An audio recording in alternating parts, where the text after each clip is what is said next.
मणिपुर को बचाना है, इंडिजिनस पीपल को बचाना है। That is my priority.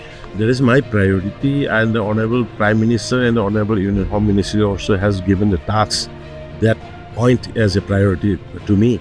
Bharat ko bachana, normalcy and peace will come, and a talk has already started in two places. Manipur में जारी जातीय हिंसा को 3 मई को 1 साल पूरा हो गया है, लेकिन हिंसा के 1 साल बाद भी राज्य में मेतई और कुकी जोमी जनजाति के बीच तनाव जारी है। पिछले साल 3 मई को शुरू हुई इस जातीय हिंसा में अब तक 200 से ज्यादा लोग मारे जा चुके हैं। वहीं 58,000 से अधिक बेघर लोग राहत शिविरों में तकलीफों में रह रहे हैं। आइए जानते हैं पूरी रिपोर्ट विस्तार से, तो बने रहिए हमारे साथ। नमस्कार, स्वागत है आपका एयर न्यूज। आज आपको बताएंगे 1 साल बाद मणिपुर की हालत बद से बदतर हो चुकी है।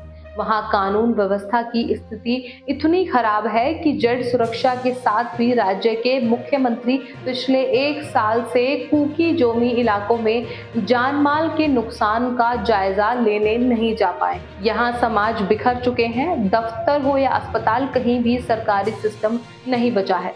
सरकार के सर्कुलर के बावजूद सरकारी दफ्तरों से कर्मचारी गायब हैं। कुकी बहुल जिलों हो या मेतई बहुल सड़कों पर हथियारबंद लोग नजर आ जाएंगे। पूरा राज्य 2 हिस्सों में बटा है। हालत यह है कि कुकी जोमी जनजाति के लोग अब इंफाल घाटी में आने का कोई जोखिम नहीं उठाते, जबकि पहाड़ों में बसे मेतई लोगों ने अपने घर जमीन सब कुछ छोड़ दिए।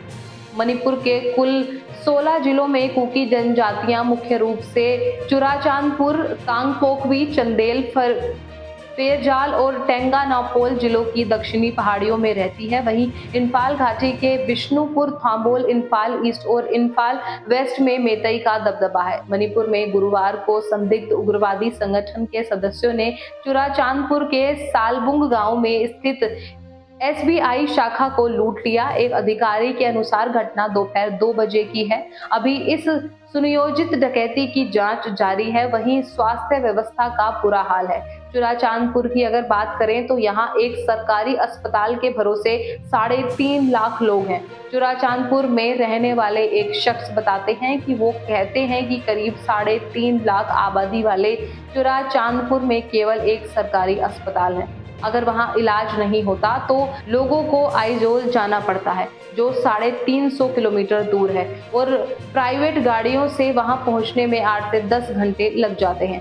कैंसर जैसी गंभीर बीमारियों से जूझ रहे लोगों का आइजोल तक पहुंचना बहुत मुश्किल है। वहीं मुश्किल के इस दौर में कुछ लोग अपना धंधा चमकाने में लगे हैं। एक तो लोगों के पास काम नहीं है और ऊपर से चीजों के दाम 2 गुने हो चुके हैं। मानवाधिकार कार्यकर्ता कहते हैं कि हिंसा से जनजातियों को काफी नुकसान हुआ है। हिंसा से पहले 30,000 से अधिक कुकी लोग इंफाल में बसे हुए थे। उनके पक्के मकान थे, दुकानें थी, लेकिन हिंसा में सब कुछ जलकर राख हो गए। ठीक इतनी ही संख्या में मेतई लोगों को सब कुछ गंवाना पड़ा। जो लोग रोजाना की दिहाड़ी से अपना खर्चा चलाते थे, उनकी कमर टूट गई है। उनके पास काम नहीं है और चीजों की कीमत 2 गुनी हो गई है। सोचिए, जिनके पास रहने को छत ना हो, खाने को अनाज ना हो, ऐसे में 2 गुने दाम पर चीजें लेना कितना दुखद है। मणिपुर में पिछले 1 साल से यही सब चल रहा है। लोग दर्द और तकलीफ के साए में जीने को मजबूर हैं, लेकिन व्यवस्थाएं हैं कि सुधरने का नाम ही नहीं ले रही। दर्द सिर्फ इतना ही नहीं है, क्योंकि राहत कैंपों में जो मरीज रह रहे हैं उनका खर्च उठाने में कोई सक्षम नहीं है। सबसे बड़ी चुनौती पुरानी बीमारी से पीड़ित लोगों के लिए उचित स्वास्थ्य देखभाल की है। सरकारी स्वास्थ्य योजना के बावजूद कैंसर, मधुमेह आदि से पीड़ित लोगों को उचित इलाज नहीं मिल रहा है। इलाज मिलने पर भी काफी सारे पैसे अपनी जेब से खर्च करने पड़ते हैं। कई बार किसी व्यक्ति को ऑपरेशन जैसी स्थिति में चंदे का सहारा लेते हैं, और लोगों का कहना है कि सरकार को स्वास्थ्य सुविधाओं के विस्तार पर काम करना चाहिए। हालांकि इस 1 साल में कार्रवाई के नाम पर महज खाना पूर्ति ही हुई है। मामले तो कई हुए हैं। मणिपुर हिंसा से जुड़े 11 गंभीर मामलों की जांच CBI कर रही है।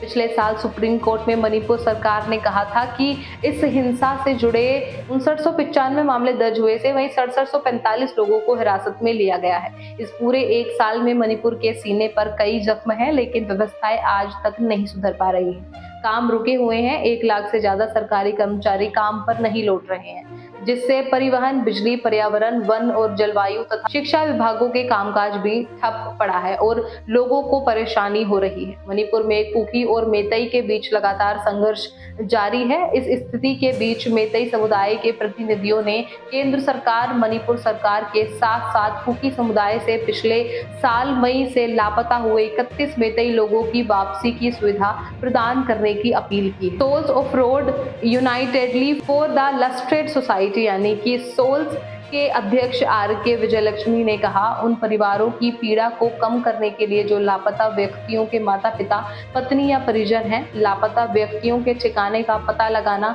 जरूरी है। इससे उन्हें अंतिम संस्कार करने की अनुमति मिलती है, जिससे लापता घटनाओं का पटाक्षेप हो जाता है।